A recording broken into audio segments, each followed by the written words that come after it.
नमस्कार. स्वागत आहे तुमचं विशालदी किचन या यूट्यूब चॅनलमध्ये.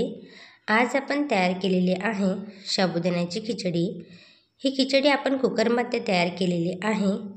साबुदाणा न भिजवता 15 ते 20 मिनटामध्ये ही खिचडी आपण तयार केलेली आहे. ही साबुदाण्याची खिचडी तयार करण्यासाठी मी 1 वाटी साबुदाणा एका डब्यामध्ये घेतलेला आहे. आता हा साबुदाणा आपल्याला 2 ते 3 पाण्याने स्वच्छ धुवून घ्यायचा आहे. याला जेवढे स्टार्च लागलेले असेल ते सर्व छान आपल्याला धुवून घ्यायचं आहे. हे बघा 2 ते 3 पाण्यामध्ये मी साबुदाणा छान धुवून घेतला आहे. त्यानंतर यामध्ये साबुदाणा भिजेल एवढंच पाणी आपल्याला यामध्ये टाकायचं आहे. जर यामध्ये थोडं जरी जास्त पाणी झालं तर साबुदाणा हा आपला चिकट होईल. त्यामुळे पाणी टाकताना थोडं कमीच आपल्याला पाणी टाकायचं आहे. साबुदाणा बुडेल एवढंच पाणी आपल्याला यामध्ये टाकायचं आहे. त्यानंतर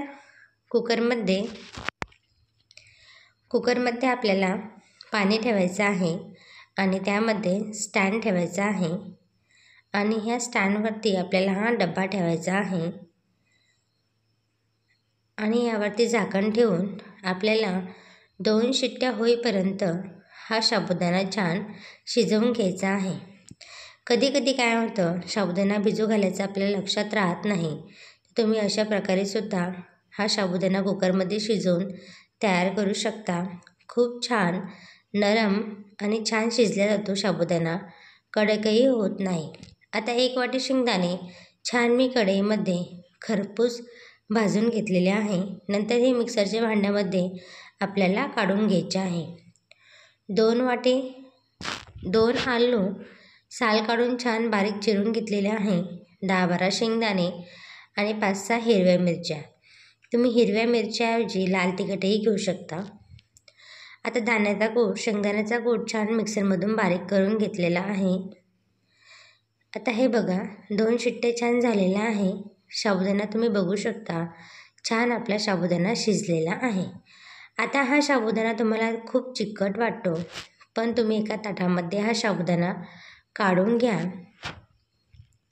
आता कढईमध्ये मी 1 पळी तेल तापण्यासाठी ठेवलं होतं. आता हे आपण जे 10-12 शेंगदाणे होते ते आपण छान भाजून घेणार आहोत. आता हा साबुदाणा थंड झाल्यानंतर यामध्ये शेंगदाण्याचा कूट टाकून आपल्याला छान हा मिक्स करून घ्यायचा आहे. जेणेकरून जे साबुदाण्यामध्ये ओलापणा असेल ते हे शेंगदाण्याचा कूट हा ॲब्झॉर्ब करून घेतो आणि जे साबुदाणा आहे आपला छान मोकळा होतो. त्यामुळे साबुदाणा थंड झाल्यानंतर आपल्याला दाण्याचा कूट त्याच्यामध्ये छान मिक्स करून घ्यायचा आहे आणि साबुदाणा छान आपल्याला मोकळा करून घ्यायचा आहे. आता आपण 1-2 चमचे जे शेंगदाणे घेतले होते ते छान फ्राय करून घेतले, ते काढून घ्यायचे आहे. त्यानंतर 5-6 हिरव्या मिरच्या आपण तेलामध्ये छान फ्राय करून घेतलेल्या आहे.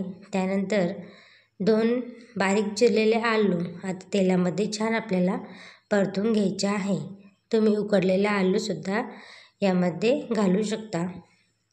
हा साबुदाणा झटपट तयार होतो, 15 ते 20 मिनटामध्येच तयार होतो आणि साबुदाणा आपल्याला भिजवायची सुद्धा गरज लागत नाही आणि अगदी नरम मऊ हा साबुदाणा तयार होतो.